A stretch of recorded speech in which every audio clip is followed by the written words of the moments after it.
श्री शिवाय नमस्तुभ्यम। इस बार होली का पर्व बड़ी ही दुविधा की स्थिति में कब मनाया जाए, पूर्णिमा व्रत कब किया जाए, 2 या फिर 3 तारीख को सूतक कब से कब तक रहेगा। ध्यान से सुने, वीडियो के अंत तक बने रहे। इस बार भारत में पूर्ण रूप से चंद्र ग्रहण दिखाई देगा 3 मार्च 2026 को और सूतक काल भी मान्य होगा। खास करके गर्भवती महिलाएं बहुत ध्यान रखें अपने परिवार का 3 लाइनें चंदन की त्रिकुंड बनाकर रखें। साथ के साथ महामृत्युंजय मंत्र का जाप करते रहें। वहीं आपको ये भी पता है, सूतक काल में भगवान के पट बंद कर दिए जाते हैं, उन्हें स्पर्श नहीं किया जाता है। चंद्र ग्रहण या फिर सूतक किसी भी तरीके की स्थिति में तुलसी के पत्ते या फिर किसी भी तरीके से कोई पेड़ पौधे की पत्तियां ना तोड़ें। साथ के साथ भोजन वगैरह भी स्पर्श नहीं किया जाता। इन नियमों का आप ध्यान रखें। बहुत से पंचांगों को देखा है, सब में अलग अलग धारणाएं दी गई हुई, परंतु मैं आपको बता देना चाहती हूँ, अधिकतर जो पंचांग है वो क्षेत्र मान्यता के अनुसार स्वयं पूर्णमासी का व्रत इस बार 2026 में 2 मार्च 2026 के दिन ही किया जाएगा। इसके पीछे कारण है क्योंकि पूर्णिमा तिथि प्रारंभ हो रही 2 मार्च 2026 को शाम को 5:56 पे और पूर्णिमा तिथि का समापन होगा 3 मार्च 26 को शाम के समय 5:07 के आसपास समापन होगा। स्पष्ट रूप से शास्त्रों में वर्णित है कि पूर्णिमा जो है रात्रि में व्याप्त होनी चाहिए। प्रदोषकालीन पूर्णिमा तिथि हमें जिस स्थिति में प्राप्त होती है शाम के समय, उसी दिन हमें पूर्णमासी का व्रत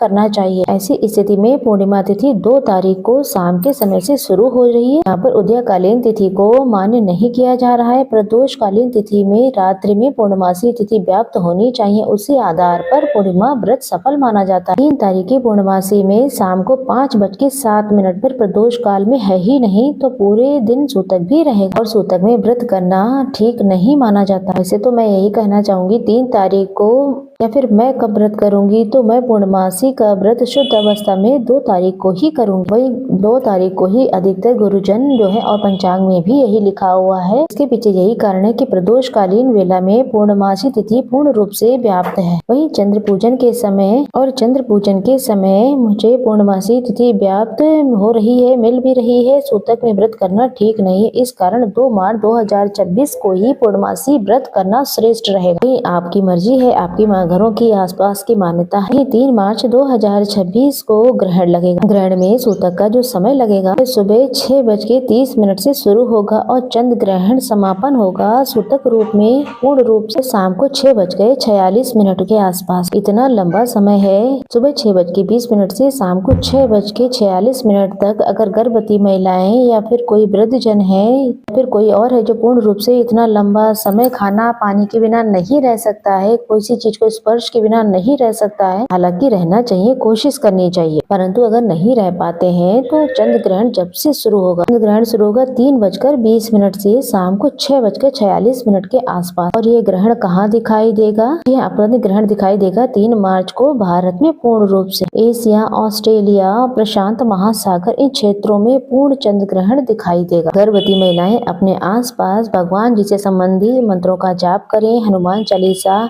श्रीमद् भागवत गीता अपने आसपास रखें। छुरी चाकू इत्यादि का बिल्कुल भी प्रयोग ना करें। अब सूतक 3 मार्च को पूर्ण रूप से रहेगा तो अपनी जो पूजा पाठ के काम है 6:20 से पहले आप निपटा लें। उसके बाद भगवान के पट बंद होंगे और शाम को 6:46 तक भगवान को स्पर्श नहीं करना। यही जो होलिका दहन है, कई क्षेत्रों में होलिका दहन 2 तारीख को किया जाएगा। इसके लिए प्रदोष काल ही चुना जाता है जो कि सर्वश्रेष्ठ होता है। यहाँ पर 2 तारीख को प्रदोष काल मान्य होगा, वो सर्वश्रेष्ठ रूप से शाम के समय, विशेष तौर पर शाम के समय ही होलिका दहन 6:09 से 8:39 के आसपास प्रदोष काल में 2 तारीख को आप होलिका दहन कार्य करें। कई क्षेत्रों में होलिका दहन 2 तारीख को होगा, कई क्षेत्रों में होलिका दहन 3 तारीख को भी किया जाएगा, वो भी प्रदोष काल में ही करना ठीक रहेगा। ये रंगों वाली जो होली है, वही रंग वाली होली जो है 4 मार्च को ही करना ठीक रहेगा। आप 2 तारीख को व्रत करें, चंद्र पूजन करें, सत्यनारायण व्रत कथा सुने शुद्ध अवस्था में। 3 तारीख को आप सभी जो है सूतक इत्यादि के नियम है उनका पालन करें। चंद्र ग्रहण के निमित्त जो 3 तारीख को होलिका दहन वगैरह करेंगे तो वो जो है शाम को